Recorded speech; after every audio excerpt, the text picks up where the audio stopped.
Hello and welcome to episode 60 of the Liberland Show. Happy 2021, guys. Really excited to kick this year off with some more fantastic interviews for you. And of course, that's what we've got for you here today. I'm your host, Adam J. Carswell. And today we're joined by Kermit Bayless, the newly selected, however you want to say it, Secretary of the Liberland Aid Foundation. Kermit, I'm really looking forward to our conversation today. We got to know each other a little bit over the Liberland Christmas party. But first of all, thank you for coming on the show. Do you have any opening remarks for our listeners? No, I'm just it's just nice to meet you, and well, we've already met, but just talk to you again and chat it up a little bit. Definitely. So guys, Kermit and I connected really for the first time during that Christmas party. And for any of our Liberlandians out there that were at the Christmas party, that was a ton of fun. We used a new app called Run the World today. We'll give them a plug because somehow President Yadlishka knows the creators of that app. It's runtheworld.today. And we just had a blast connecting. I mean, I got to meet like 10 new Liberlandians that day, and Kermit was one of our diamonds in the rough. He's already just taken off to the races as far as his involvement with our country. And it's just cool to see how passionate he is about everything going on at Liberland and just how much it aligns with his core and who he truly is. And I think that's why we all love this country so much, is because we're all like, finally, a place where we can like go and be ourselves and talk about liberty and freedom in a way that, we perceive things and hopefully emanate by example to the rest of the world. So that's enough out of me, but just really excited to have Kermit here with us here today, guys. Kermit, could you kind of just walk us through what first drew you to Liberland? I mean, for me, everything with libertarianism and being an anarchist, that all started back in 2018. That's when I first heard, no, 2017. That's when I first, heard this video about explaining what money is. And I was like, oh man, because that especially that money isn't even tied to anything. Like the U.S. dollar isn't even tied to anything. It's just kind of free floating, and they can inflate it as much as they want. And so that sent me down kind of a rabbit trail. I first heard about this guy, Mike Maloney, Secrets of Hidden Money and things like that. Oh, that's a great series. Oh, I highly recommend that. Everyone go check that out. It's Hidden Secrets of Money. Yeah. And he was really the first one that I kind of heard about Bitcoin. He was going into gold a little bit. Well, he's going into gold a lot. And then Bitcoin, and I was like, man, I don't know if I can carry around gold, but I'm going to look into this Bitcoin a little bit more, And from then that, I tried to jump into trading it too in cryptocurrencies. I was just jumping head first, and that's when I started learning about why Bitcoin was created. That it's created to be this, this monetary system outside of, the central banks and all of that. And so then I was like, well, I got to learn more about that. I got to learn about the banking system. And then I looked at that movie, The Big Short, saw that and I started studying it, not just looking at it for entertainment value, And then I started, listening, anarchists started coming up in my YouTube feed and stuff like that. That's when I first heard about Jeff Berwick, and the Dollar Vigilante and all of them. And what I was learning, it didn't take at first. I was like, I'm hearing stuff for the first time, Keynesians and Austrian economics, and like, man, what is this? I got to look into this now, and and buy low, sell high, and I got to look into this now because I know how to trade the markets and all of this stuff, So it's just been this onslaught of just learning ever since that time, and to keep a story short, that's the rest is history. It was also through the Dollar Vigilante that I first heard about Liberland, and I was like, man, there's a whole country starting behind all of this, And so I got to look into this now too, So that's when I first heard about it and first got really interested, and it was kind of off to the races. Yeah, thank you for going into detail there, because I almost forgot to kind of have you tell your story, which I do want to know a little bit more about here. Well, actually, thankfully, since we've connected, I got to know your story, but I think it's worth sharing. And I can relate so much to kind of how you first got involved with Liberland. For me, it was very similar. I don't know if I think I probably shared this on the show before, but I'll just rehash it because you brought it up. I started going down the Bitcoin rabbit hole in 2017. Started following the Dollar Vigilante. Shout out to our boy Jeff Berwick, who's been on the show here before. And hopefully I can make it to Anarchapulco this year. If not, Jeff, we'll definitely see you here eventually moving forward. But I think he had on the show on Anarchast or something like that. And then it was, Yeah. one thing led to another, and here we are. Here we both are in 2021, connecting it and hopefully, spreading the message to other like-minded individuals out there, or the message to those who have never thought of thinking this way before. Because I know actually that's probably more important. That's how we were. We didn't even know that this side of the world existed. And once you get going, it's pretty hard to stop, and you become passionate about it. So could you tell us a little bit more about, again, your story, your background before Liberland? Because I know you've been around the world. You're relatively fluent in Japanese, which I don't know many people that are, which I think that's pretty cool. So just tell us a little bit more about Kermit. Yeah. I mean, I would say I'm intermediate at best, but because I still got a lot of work to do. But yeah, I don't know. It feels like for me, my story really started back in college. I mean, I grew up in the church, but it didn't really hit me until I was in college, and that's when I started looking into specifically the Bible and Jesus myself, and even now I don't really, I've kind of backed away from calling myself a Christian. I like to say I follow Jesus Christ, let's make it clear cut. I'm not into politics and all of that. I'm not a Republican, but I believe that he's the most high. He resurrected all of that, So, but for me, and I started seeing changes in my life as I was investigating this, and I started praying to him and talking to him, and I felt like I was supposed to be a missionary at that time, and so I went. That's how I ended up in Japan after I graduated college. I was trying to go there and be a missionary, and then when I went over there, that was my first real experience living outside of the country, and I was just a total different way of life over there, a different mindset, a different way of thinking. It's a country that's not individualistic; it's collectively minded. And so that kind of rocked my world a little bit, and that exposed me to just things I had never experienced before, and so I pretty much just fell in love with the culture, with Japanese culture, and what I was learning. And long story short, eventually I tried to go back. I eventually met the person who would become my wife there. I was there for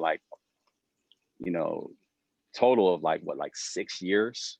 When the missionary thing ended, I started teaching English when I was over there. I was trying to find a way, any way I could stay in Japan is what I was trying to do. And ultimately I met, woman who became my wife, and so, and I was trying to learn Japanese and study Japanese. And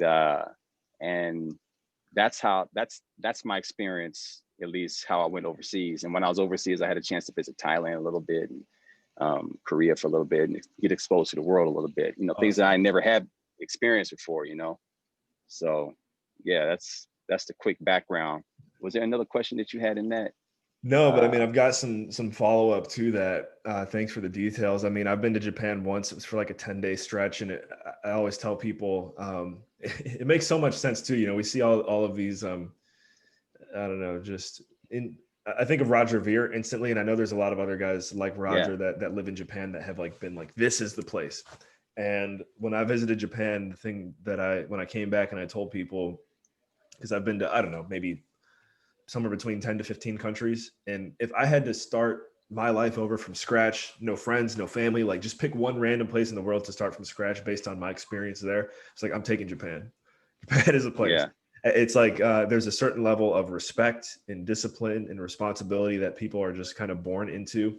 I think the responsibility factor is what gets me excited the most, because I think, as again, you could call us libertarians or anarcho-capitalists is my favorite. I still like, even from political standpoints, to remain untitled, similar to yourself, and not say, oh, I am this. But if you had to say, who is Liberland, similar to it would be libertarian. And so many of the principles from this way of thinking are about taking extreme ownership and responsibility for your own actions, not relying on a higher power other than Jesus or God or whoever it is that you believe in. Relying on that as the higher power is who's going to save you, not your government to just be there to help you. Exactly. Walk. So yeah, hearing your story is great, man. One thing that we like to do on the show is kind of speak things into existence for Liberland. We've seen so much growth for the country, especially over the past year, thanks to the technological revolution 2.0, whatever you want to call it. What are some things that you see right now with Liberland that you're excited about and you're hoping one day it will be this? I know this is a little bit of a of a challenging question, but like, what's one thing you hope to see one day in Liberland, either physically or in the community? Something you would just you want to see come to life? Um, I think the thing that I am excited to see one day is that it will become like an economic hub, kind of like they talk about it being like the next Singapore or something like that, or like a Hong Kong or something like that. You know, where it's a society that's already set up for economic free commerce and things like that, and seeing that become a reality. That's big vision type stuff. You know, I've been learning a lot about the Constitution, the U.S. Constitution, especially this last year, and then I was reading the Liberland Constitution. You know, and you know, it's almost like, you mean the U.S. Constitution? I mean, I'm not all down with it, but there's a lot of things that were good. You know, and that it protected our unalienable rights. You know, that we have rights from our Creator, and the Constitution is supposed to protect those, you know? And I see that that's a place that's something that we could actually have and leave, because the US government isn't doing that right now, you know? It's doing everything but that, in my opinion. And so I'm learning how to get outside of that jurisdiction. And what I'm seeing is that, you know, Liberland is in a place right now where they could see that, maybe realize the way that it should be, you know? I mean, ultimately, you know, like I said, I follow Jesus. I believe that he's the king, and I'm part of his kingdom. But I still seek and look for ways to see what his kingdom could be reflected like here on earth, you know? And I'm not seeing that in the governments of the world right now. You know, I'm not seeing that in politics. Yeah, I'm not seeing any of that. But for me, when it comes to other than kingdoms of the kingdom of God, I'm excited about what Liberland how Liberland could reflect that, you know? And Amen. so, yeah.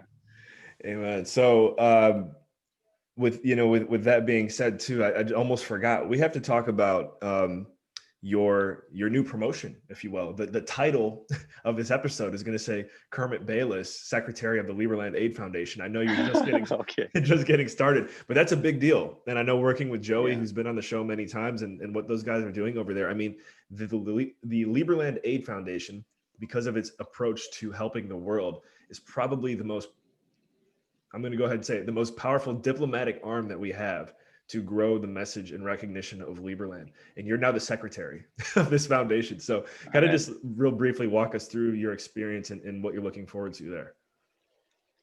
I mean, titles, you know, I mean, it sounds great and everything. I see it as just an opportunity for me to learn, you know. I do have, you know, with the whole missionary experience, I had to raise all of my own financial support.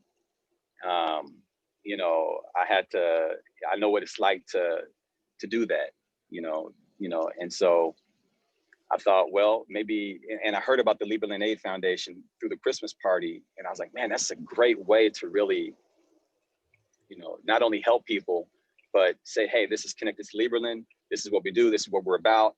You know, we're about free societies, and it's a great way to promote the country as well. You know, so for me, I just wanted to learn more and jump in wherever I could and just get started. And I'm excited to be able to, especially as a secretary. You know, I'm taking the notes. You know, like I'm able to be there firsthand and see what's happening on the ground firsthand. And so I'm not too sure on where this is going to lead in the future, but for now, I'm excited. I'm just excited to be present and helping where I can. Absolutely. I love that. So guys, I definitely want to do a plug before I forget. You can go to liberlandfoundation.org to learn more about the Liberland Aid Foundation and where Kermit is the new secretary. You can donate right there from the website. It's liberlandfoundation.org. And I have to say, this is by far the one organization that I donate to from a charity perspective that I'm just so passionate about. I also love that I know exactly where my money is going. And so here you go, guys, liberlandaidfoundation.org. One more time, go check it out, and please donate to the future of our country. So we got a few more minutes here, Kermit, that we're working with. So let's have a little fun with it. As far as your time being a Liberlandian now, what has been, I'm going to challenge you a little bit here, but what has been like the most fun moment besides coming on the Liberland show. I mean, come on, that's the best. So the most fun moment. Well, that's the thing. Honestly, probably it'd be the Christmas party because, that was my first time actually meeting other Liberlanders as a Liberlander, I would also say when I first received the e-residency card, it was like, oh man, this is real, and I've used it for like a few affidavits I had to do, Oh, like nice. it was like, oh man, like I'm actually using this card now. So it's not just some kind of imaginary thing. So I mean, that was pretty cool to see it working in action. But other than that, yeah, the Christmas party was pretty cool because they had it set up the little cocktail party thing where you go and talk with different people. And I was talking with people from Russia and, all over the place, and being in a place where you're able to actually chop it up with others who have the same heart for freedom in the world. They got an idea of like, the way things are going with governments in the world isn't working out, and you can talk about that with others. I think that was a pretty big highlight. But I'm still kind of new to all this, so I'm still jumping in, just trying to get connected with others as well. So. I love it. So guys, yeah, to highlight that too, there is, and Kermit, I don't know if you caught this. So there is another Liberland networking event coming up soon. It's internal. It's for Liberland e-residents and citizens only. So if you are an e-resident or a citizen, send an email to info@liberland.org. Just go ahead and put in the subject line, upcoming Liberland e-residency networking event or something along those lines. We've got something coming up like that soon. I'd say probably within the next couple months. And so, yeah, we've had a lot of fun with Run the World, which is the app that Kermit's talking about from the Christmas party. So with that also being said, if you are a Liberland e-resident, keep this in mind. If you are, please go to liberland.org and log in and make sure you complete the KYC portion of your application. I actually just found this out recently, and I think some other Liberlandians have been doing it, and I might just be a little bit late to it, but there is a new level of KYC for being a Liberland e-resident, which is a good thing, in my opinion. We're adding another layer of security, and I'm not going to use the wrong word here, but officialness to it. So if you're a Liberland resident and you haven't done the KYC portion yet for your e-residency card, go ahead and do that at liberland.org. Again, you can email info@liberland.org for any questions on what I just said. And one more time, Liberland Aid. Wait, did I get it right? Liberland Foundation. Liberland Aid Foundation. Yeah, I think I just had it pulled up. It's Liberland. I think it's liberlandfoundation.org. Liberland Aid Foundation is liberlandfoundation.org is the Liberland Aid Foundation website. All right, the website. Yeah. liberlandfoundation.org. So I know that was a lot, guys. If you missed any of that, just go back and re-listen to what I just said. That is all the time we have for today. Kermit, any parting words for our viewers and listeners? And do you have a preferred way for anyone to follow up and get in touch with you? At the moment, I mean, just my email. I could give that just kermitjoshua@tuta.io, tuta.io. If you just want to ask me some more about what we talked about or something, but no, I don't have anything else at the moment. Like I said, I'm just excited to be able to get connected more, to talk with others about what's going on, in the world, and especially with Liberland, what that means for the future. So, and of course, if you don't have to be the same faith as me or anything, but if, because what I do is I like learning, from all faiths, because I think there's wisdom in all faiths. I think there's only one king, but I do believe that there are wisdoms in all faiths of the world. And so that's what I'm also excited about as well, so I know that's off topic a little bit, but I just wanted to mention that. Hey man, you got to stand up for what you believe in. I love it. And, coming from a Christian background as well, and kind of getting to this point where I look at the world as a whole, and I view myself more as independent rather than this or that. I hear your story, man. It gets me inspired. So yeah, everyone stay true to what you believe in, especially Liberland, our favorite. Kermit, one more time, thank you for coming on the show. And let me go ahead and close this out now. All right. This has been episode 60 of the Liberland Show, and we were joined today by Kermit Bayless, the Secretary of the Liberland Aid Foundation. I'm your host, Adam J. Carswell. Thank you for tuning in, and we will catch you in the next episode.